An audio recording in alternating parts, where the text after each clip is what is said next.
There comes a point in life when you realize aging isn't just about getting older, it's about choosing who you become in the process.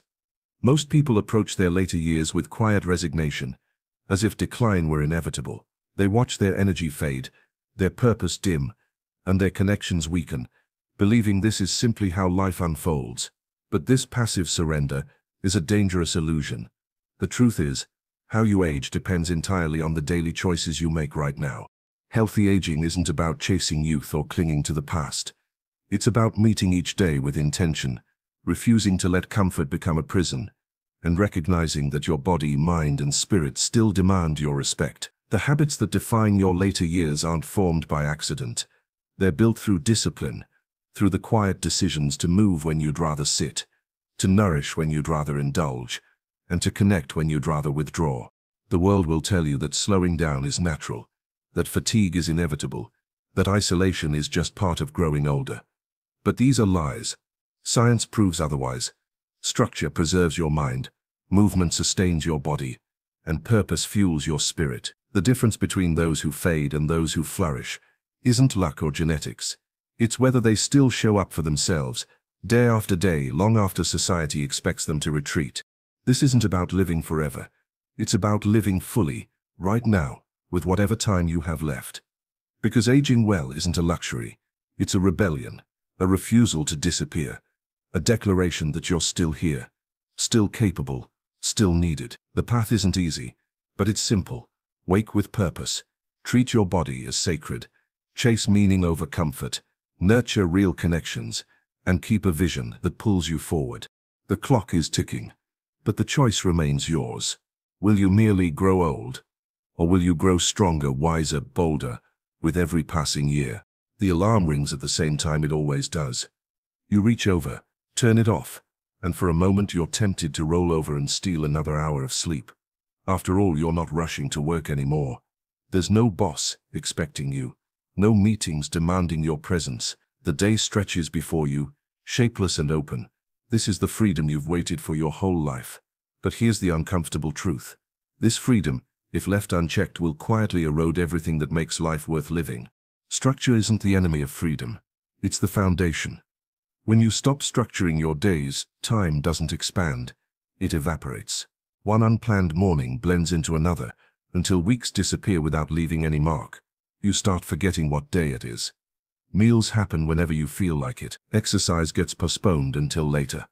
Social calls become something you'll get around to eventually. This isn't retirement. It's slow-motion disintegration.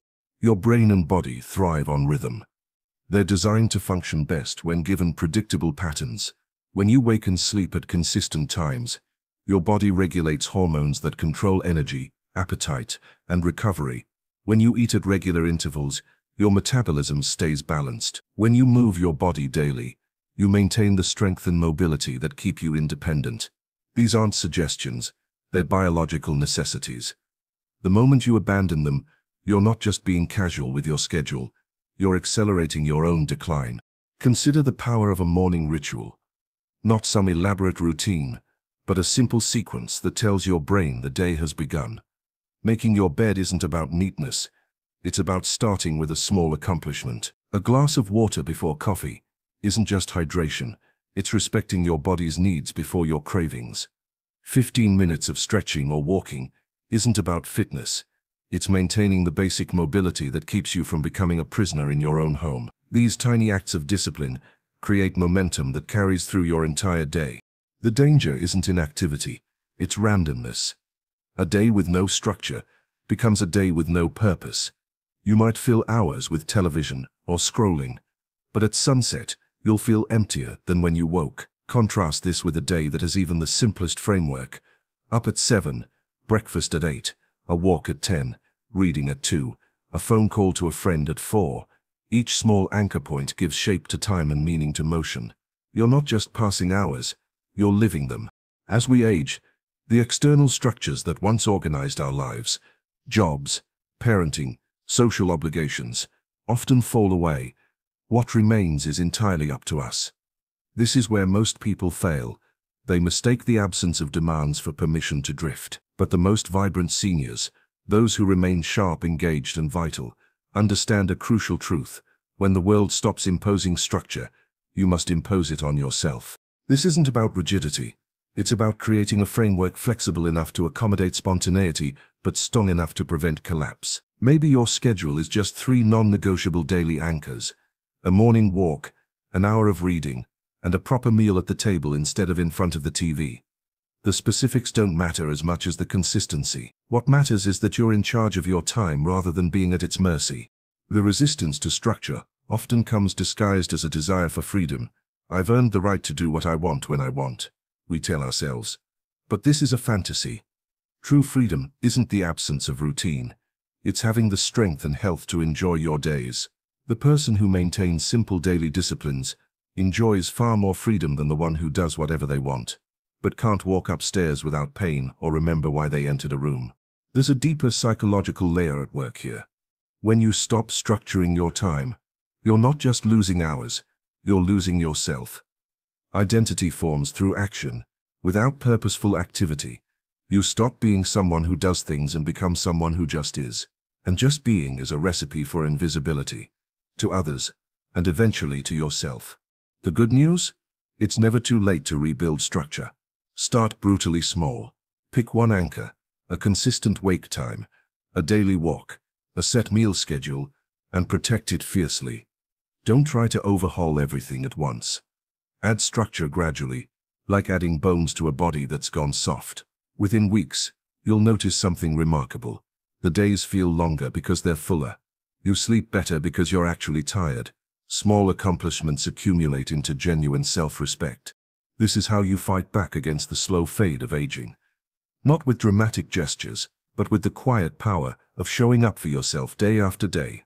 The person who maintains structure isn't just preserving their health, they're preserving their dignity. They're making a silent declaration.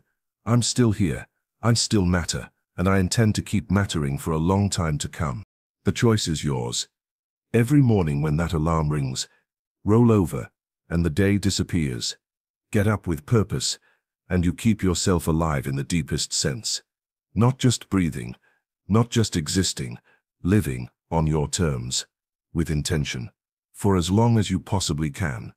You stare into the refrigerator, the cool air washing over you, as you scan its contents for the 3rd time today. The leftover pasta from yesterday calls to you, promising immediate comfort. Next to it sits the chicken and vegetables you know you should eat, but they require effort, chopping, seasoning, cooking. In this moment you face a choice that seems small but carries enormous weight. Will you nourish your body or simply feed it? This is where the battle for healthy aging is won or lost. Not in doctors' offices or pharmacies, but in your kitchen, at your dining table, in the 1,000 daily decisions about what you put into your mouth. The modern world has become a minefield of edible deception. Food corporations spend billions engineering products that hijack your brain's pleasure centers, while stripping away actual nutrition. They've turned eating, one of life's most fundamental acts of self-care, into a minefield of temptation and misinformation. As you age, this betrayal becomes increasingly dangerous. Your body's margin for error shrinks. That cheeseburger you could eat at 30 and bounce back from by lunchtime now lingers in your arteries for days. The sugary snack that gave you a quick energy boost now sends your blood sugar on a roller coaster that leaves you exhausted by mid-afternoon. Nourishment versus feeding. This is the critical distinction most people miss. Feeding is about silencing hunger pangs, about momentary pleasure, about convenience. Nourishment is about respecting your body enough to give it what it truly needs to thrive. The difference between these two approaches doesn't just affect your waistline. It determines the quality of your remaining years. Will you be the 70-year-old who travels, plays with grandchildren, and pursues passions, or the one who's constantly battling fatigue, medications, and doctor's appointments? The fork in that road is quite literally the fork in your hand. Consider your cells. All 37 trillion of them. Each one is a tiny factory, requiring specific raw materials to function properly. When you feed them junk, they produce junk results. Inflammation, oxidative stress, accelerated aging. When you nourish them properly, they repair, regenerate, and reward you with vitality. This isn't mystical thinking. It's cellular biology. The Mediterranean diet, repeatedly shown to promote longevity, isn't magic. It's simply providing cells with what they evolved to use: healthy fats, lean proteins, complex carbohydrates, and a rainbow of phytonutrients from plants. Hydration presents another often overlooked battlefield. As you age, your thirst mechanism becomes less reliable. What you might interpret as hunger, fatigue, or even confusion could simply be dehydration. Water isn't just about quenching thirst. It's about maintaining cognitive function, joint lubrication, digestion, and circulation. The brain is 75% water. Let that sink in. When you shortchange your hydration, you're literally drying out your most vital organ. Then there's the timing of eating. Something rarely discussed but critically important. Your digestive system isn't designed to be constantly processing food. It needs rest periods to repair and reset. The current trend of intermittent fasting isn't some fad. It's a return to the natural eating patterns humans followed for millennia, before refrigerators and 24-hour drive-thrus. Giving your digestive system a break reduces inflammation, improves insulin sensitivity, and may even trigger cellular repair processes. The psychological dimension of eating grows more complex with age. Food becomes entangled with emotions, memories, and coping mechanisms in ways that often work against health. That ice cream isn't just dessert, it's comfort after a hard day. That glass of wine isn't just a drink, it's relief from loneliness. Recognizing these emotional connections is crucial, because no amount of nutritional knowledge will help if you're using food to medicate your feelings. Practical steps matter more than perfect theories. Stocking your kitchen with healthy options makes good choices easier. Learning basic cooking skills, not gourmet techniques, just simple preparation of real foods, transforms eating from a chore to an act of self-respect. Reading labels becomes essential. If you can't pronounce an ingredient, your body probably can't process it properly. Planning meals ahead prevents desperate last-minute compromises. Perhaps most importantly, changing your relationship with food from one of restriction to one of celebration can make all the difference. This isn't about deprivation, it's about upgrading. That piece of wild salmon isn't health food, it's a luxury your ancestors would have prized. Those fresh berries aren't a diet food, they're nature's candy. When you start seeing nourishing foods as gifts rather than punishments, resistance melts away. The cumulative effect of these choices creates what scientists call health span. Not just how long you live, but how well you live those years. Two people might both reach 85. One is wheelchair-bound and medicated for a dozen conditions, while the other travels gardens and enjoys mental clarity. The difference often comes down to decades of small daily decisions about what they put on their plates. This isn't about perfection, it's about direction. The occasional indulgence won't derail you. It's the baseline habits that determine your trajectory. Every meal is a vote for the kind of future you want.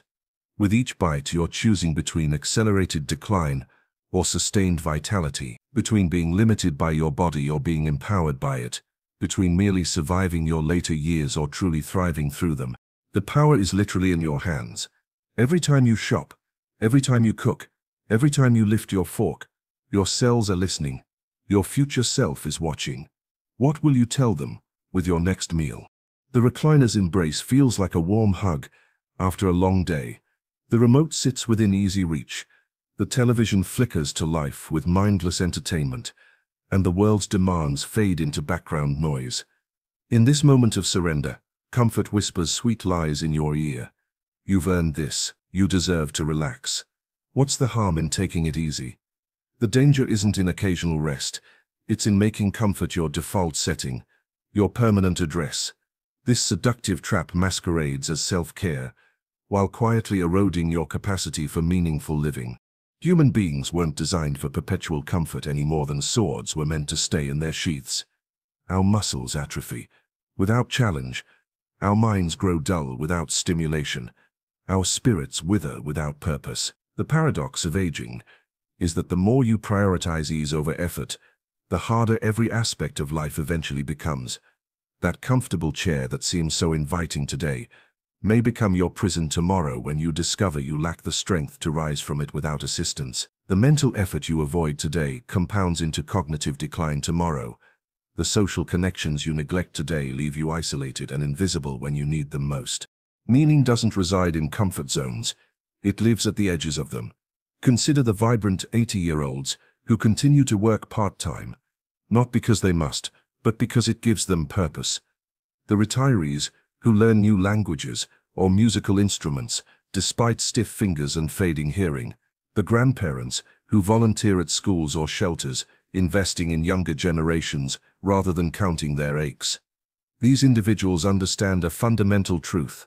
Vitality flows toward use and away from disuse. Every time you choose challenge over comfort, you're not just accomplishing something external, you're reinforcing the neural pathways and physical capacities that keep you truly alive.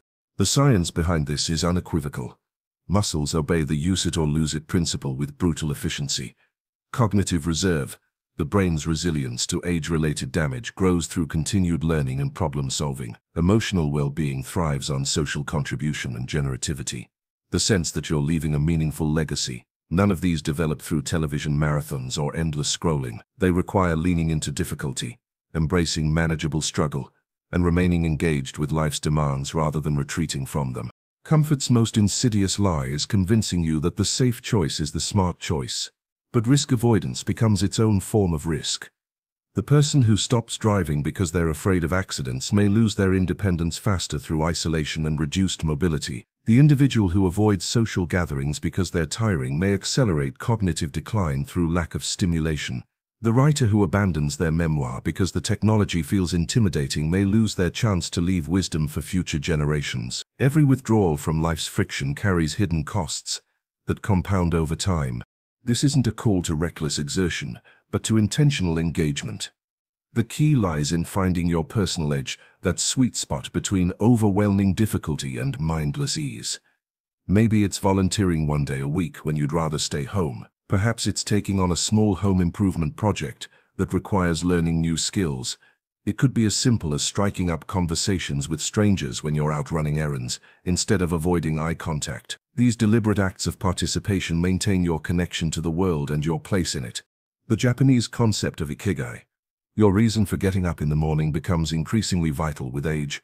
Without the forced structure of careers and child-rearing, you must consciously cultivate reasons to engage. This might involve mentoring younger colleagues, caring for a community garden, creating art, or simply being the person who remembers everyone's birthdays and checks in during hard times. Your ikigai doesn't need to be grand.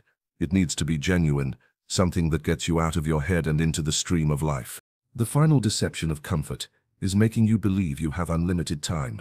"I'll get around to it eventually" becomes the anthem of deferred living. But the years accelerate as you age, and eventually often becomes never. The projects postponed, the relationships neglected, the skills left unlearned. These aren't just missed opportunities, they're stolen vitality. Each time you choose comfort over growth, you're not just passing time, you're impoverishing your future self. Resistance takes many forms. Some days it's lacing up your walking shoes when your joints protest. Other days it's making that difficult phone call to mend a broken relationship. Often it's simply showing up to your hobbies, your community, your own potential, when inertia pulls you toward passivity. But with each act of resistance, you reaffirm your place in the land of the living. You declare through action that you're still here, still capable, still mattering.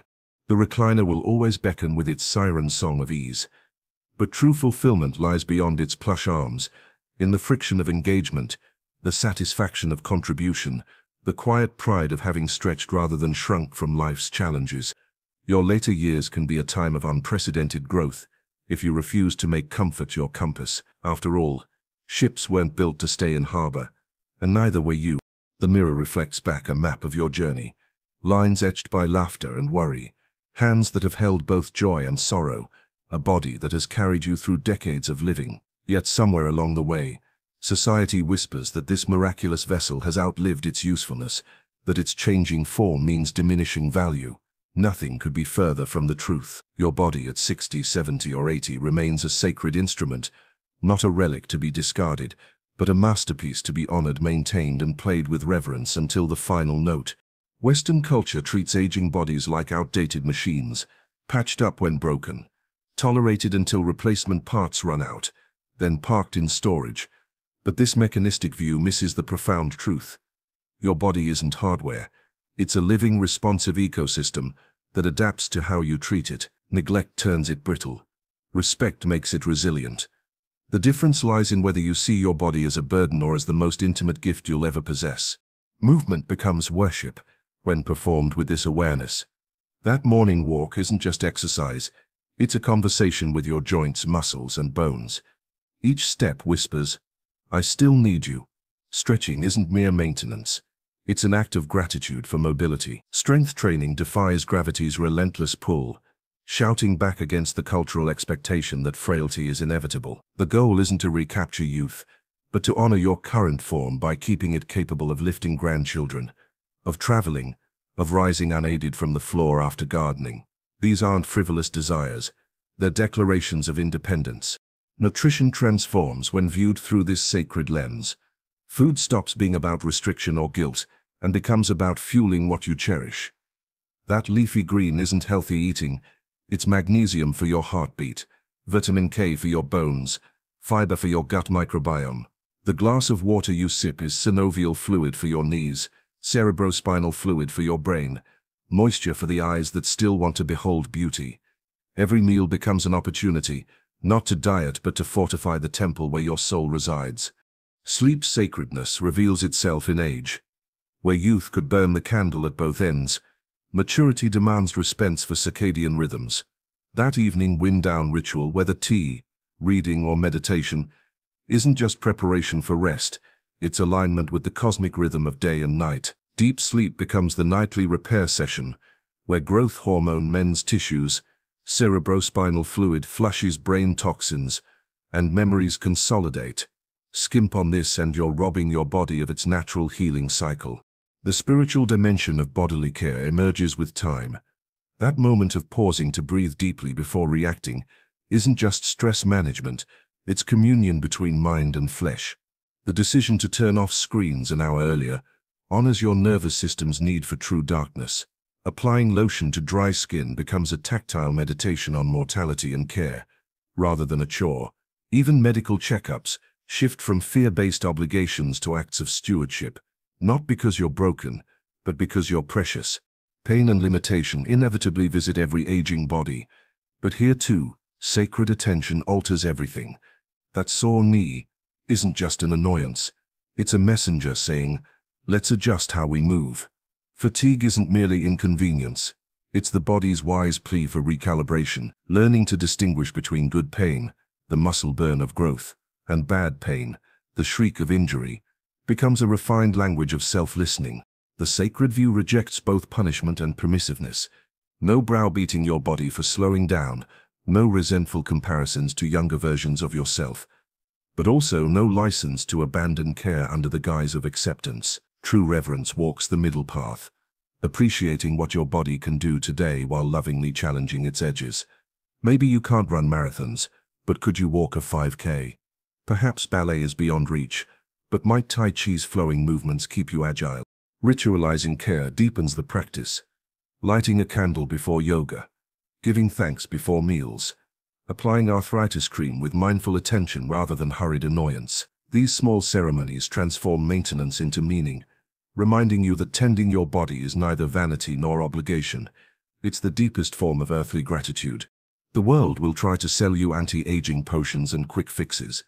Ignore them. True reverence requires no expensive creams or miracle cures, just daily devoted attention. Brush your teeth with awareness of the decades they've served you. Lotion your hands, remembering all they've built and held. Move with the consciousness that every motion is a privilege denied to many. This isn't about cheating death or denying age. It's about meeting mortality with eyes wide open, recognizing that the appropriate response to a limited time gift isn't neglect, but fierce, tender stewardship. Your body remains holy ground, the only place your soul has ever truly lived. Treat it accordingly. The phone sits silent in your hand, the contact list staring back at you like a gallery of ghosts. You think about calling your old colleague, your childhood friend, your niece, who always made you laugh. But then the hesitation creeps in. They're probably busy. Maybe another time. I don't want to be a bother. These thoughts, seemingly harmless in isolation, become the building blocks of a prison without walls, one where isolation becomes the default and loneliness the unspoken companion. This slow retreat from connection isn't just sad, it's dangerous. Study after study confirms what your grandmother knew instinctively. People with strong social ties live longer, heal faster, and maintain sharper minds. But this isn't just about adding years to your life, it's about adding life to your years, right up until the very end. Human connection operates on a fundamental biological level that we're only beginning to understand. When you engage in meaningful conversation, your brain releases oxytocin, the bonding hormone that lowers stress and blood pressure.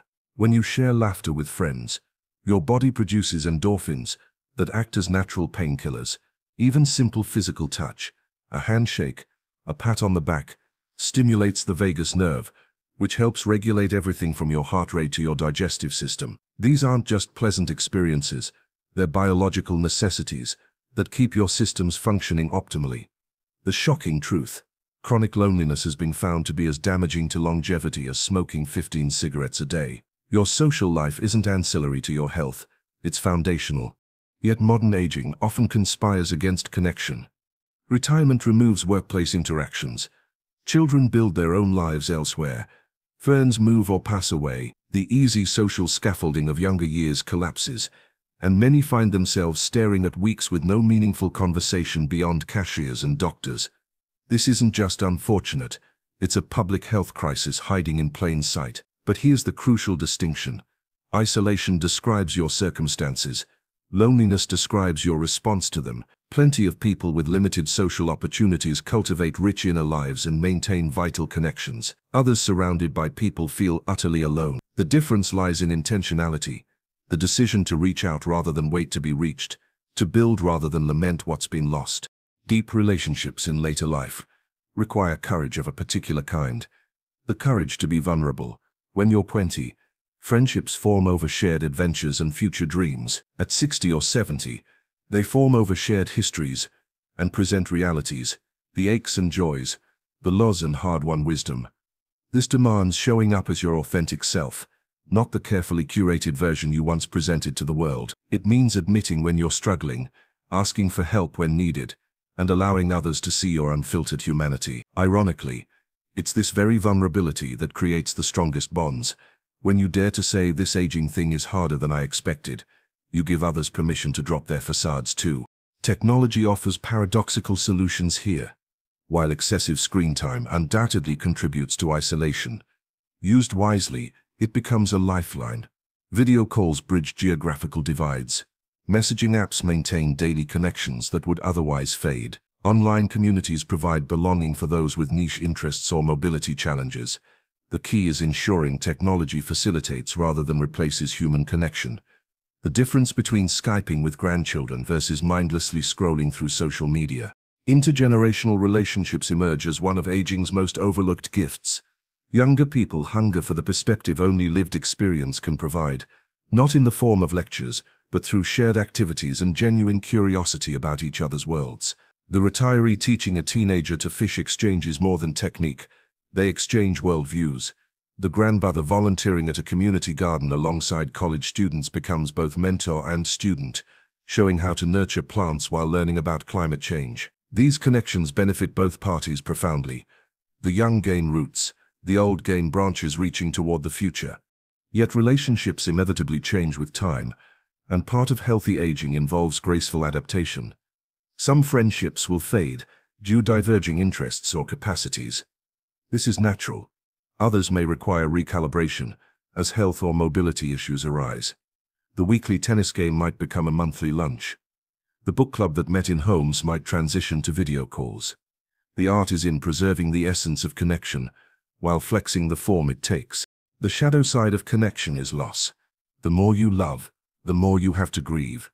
This terrifies many into emotional withdrawal, a tragic irony where self-protection creates the very emptiness it sought to avoid. The alternative? To love boldly anyway. To keep your heart open, knowing full well it will break, because the temporary pain of loss pales against the permanent void of never having connected at all. As poet Mary Oliver wrote, "To live in this world you must be able to do three things: to love what is mortal, to hold it against your bones, knowing your own life depends on it, and when the time comes to let it go, to let it go." Practical steps matter. Schedule regular contact like the medical appointment you wouldn't cancel. Join groups aligned with your interests where relationships can form organically. Be the one who initiates. Yes, every time if necessary. Leave the house daily, even just to sit in a park where life buzzes around you. Adopt a 5-minute rule. If a positive thought about someone crosses your mind, act on it within 5 minutes. Call, text, visit. These small habits create scaffolding where meaningful connection can grow. Your need for belonging didn't retire when you did. It didn't fade with your hair color or slow with your metabolism. It remains as vital as your need for oxygen, written into your DNA from millennia of humans thriving in tribes. The cultural narrative that paints aging as a solitary journey is a modern aberration, and a deadly one. You were made for shared stories over kitchen tables, for inside jokes that span decades, for hands that hold yours during both sunsets and CT scans. So pick up the phone, send the email, host the potluck, risk rejection. Your life, in its literal physiological reality, depends on it. Not just the beating of your heart, but the fire in your spirit, the light in your eyes, the stories that still want telling to someone who truly listens. These connections become the mooring lines that keep you tethered to life's richness when winds howl. They're not luxury, they're lifeline, and they're waiting for you to take the first step, just as they've always been. Conclusion. The choice that defines your legacy. Aging is inevitable, but how you age, whether with vitality or resignation, purpose or passivity, is a choice you make every single day. This isn't about vanity or denying the passage of time. It's about rebellion, a refusal to disappear into society's low expectations for later life. A rejection of the lie that aging means fading, shrinking, retreating. The truth is, your later years can be your most powerful if you choose to show up for them with the same determination you once brought to careers, parenting, and dreams. The habits we've explored aren't items on a checklist. They're lifelines. Structure keeps you anchored in a world that expects you to drift. Nourishment transforms eating from mindless consumption to sacred ritual. Meaning pulls you off the couch and back into the current of life. Reverence for your body turns maintenance into a spiritual practice.